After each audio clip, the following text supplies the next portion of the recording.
আমরা বেশিরভাগ মানুষ মনে করি যে কবরস্থানে গিয়ে সূরা ফাতিহা পড়তে হয় একবার, সূরা ইখলাস পড়তে হয় 3 বার, আল হাকুমুত তাকাসুর পড়তে হয়, আয়াতুল কুরসি পড়তে হয়, আরো কি কি আছে, এগুলো সব আমাদের মৌলভী সাহেবদের বানানো আমল।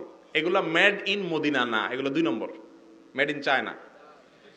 মেড ইন মদিনা যদি জানতে চান, তো মেড ইন মদিনা হলো কবরস্থানে গিয়ে কবরবাসীকে সালাম দিবেন, সালামুন আলাইকুম দারা কওমিন মুমিনিন ওয়া ইন্না ইনশাআল্লাহু বিকুম লাহিকুন আনতুম লানা সালাফুন ওয়া নাহনু লাকুম তাবাউন।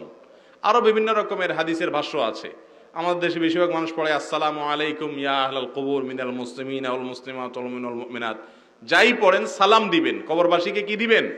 সালাম দিবেন, এর বেশি আর কিচ্ছু নেই। সেখানে যাইয়া এই সমস্ত দোয়া দুরুদ এটা পড়তে হবে, এই সমস্ত কোনো নিয়ম নাই। এসব নিয়ম বানায় নিলে হুজুরদের সুবিধা, কারণ আপনারা জানবেন না, তখন বলবে পেমেন্ট করেন, আমরা করে দেব। বুঝতে পারছেন? যাই হোক, কবরস্থানে যে কোনো কোরআন তেলাওয়াত করার দরকার, ওখানে কবর জিয়ারত করতে যাবেন মূলত আপনার নিজের স্বার্থে। সেটা কি? যাতে ওখানে গেলে আপনার মরণের কথা স্মরণ হয়। নবীজি বলেছেন ইন্নী নাহাইতুকুম আন জিয়ারাতিল কুবুর, ইসলামের শুরুর দিকে কবর জিয়ারত নিষিদ্ধ ছিল। এরপরে বলেছেন ফাজুরুহাল আন ফাইন্নাহা তুযাক্কিরুকুমুল আখিরা, তোমরা এখন কবর জিয়ারত করো, কারণ কবরে গেলে আখিরাতের কথা স্মরণ